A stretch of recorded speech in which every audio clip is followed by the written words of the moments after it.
Now let us solve the question which says that which of the following function have inverse on minus infinite infinite. So we have to say that which of the following function has inverse on minus infinite infinite. Okay, now observe that what we know about inverse of a function. We know that a function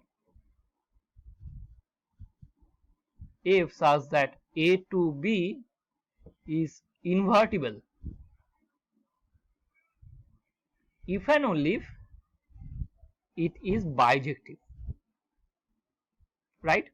We know that a function is invertible if and only if it is bijective. So we have to check whether which functions are bijective. So okay, so to check which of the following function has inverse, we have to check which of the following function are bijective. Okay, which of the given function are bijective. So first option says that y equal to 5x minus 2. We have to check whether this function is bijective or not. For this we have to check whether this function, first of all we have to check whether this function is injective or not. So for this I am taking 2 point x1 comma x2 belongs to minus infinite infinite such that I am considering this function as f of x. So f of x1 is equal to f of x2. So f of x1 is equal to 5x1 minus 2 is equal to 5x2 minus 2. So it will imply 5x1 is equal to 5x2 and hence x1 is equal to x2, right? Contrapositively,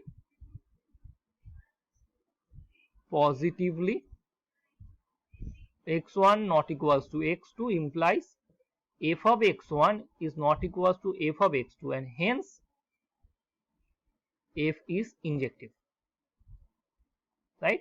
So this function is injective. Now let us see whether this function is onto or not. For this, first of all, what we need to check we need to check.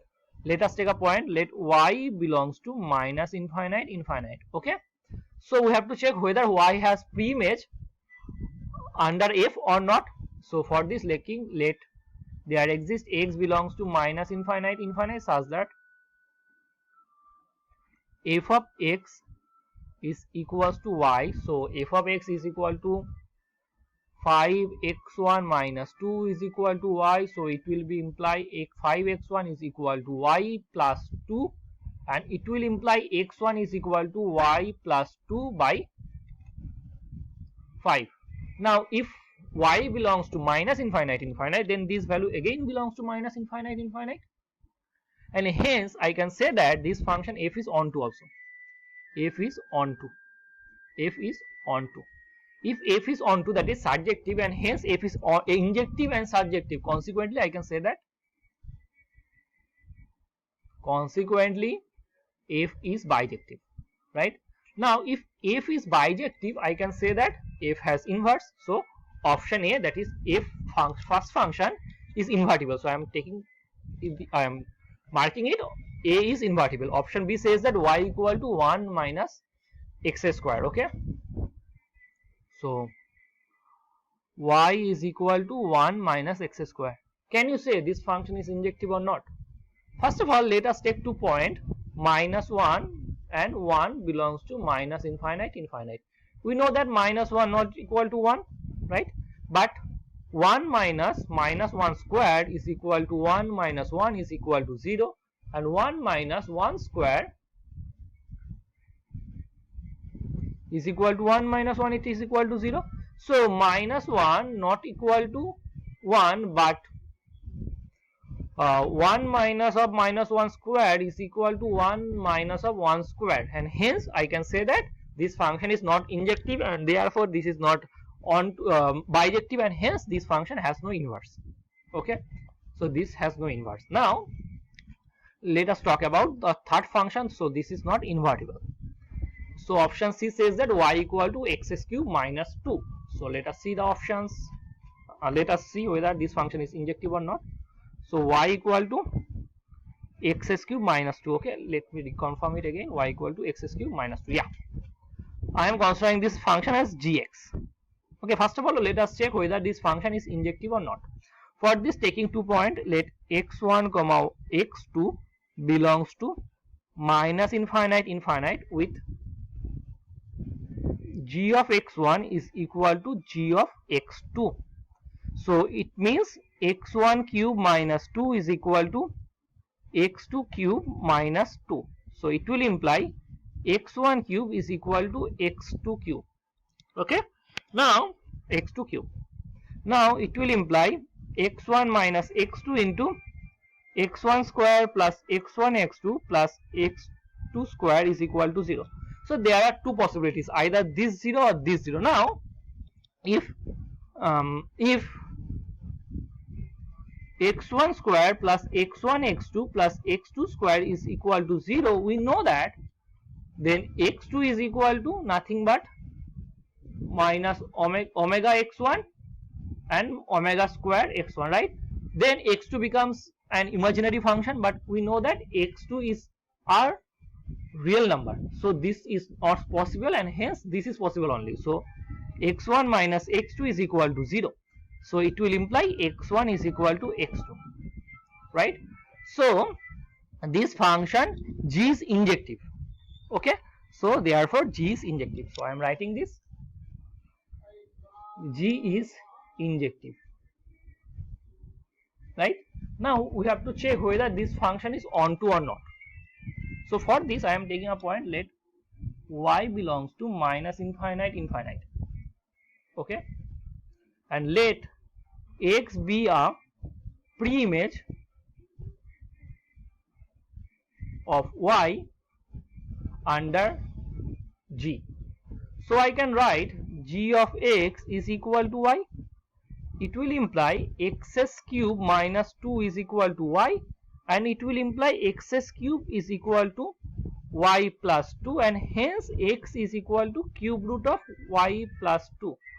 Now can we say that this always has a real solution? Now observe that what I am saying, that I am saying that let us take a fixed y. Consider a fixed y. For a fixed y, xs cube minus 2 minus y is equal to 0 is a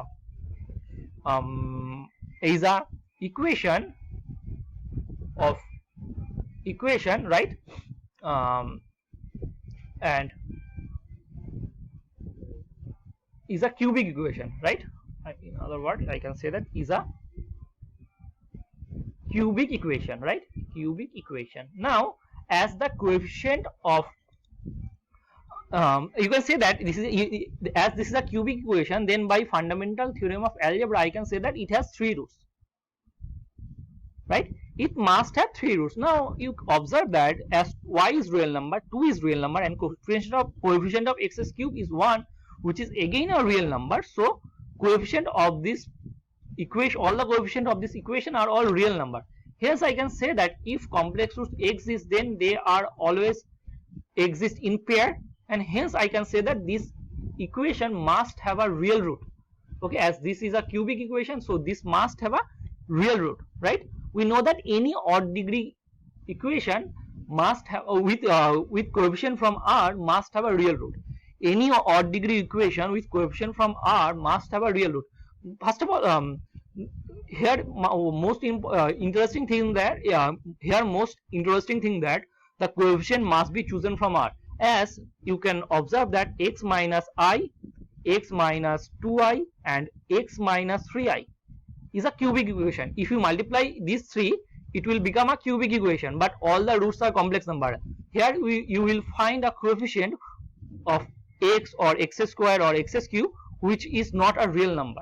Okay, so for a odd degree equation must have a real root if the coefficient of x, x square, x cube are all real number.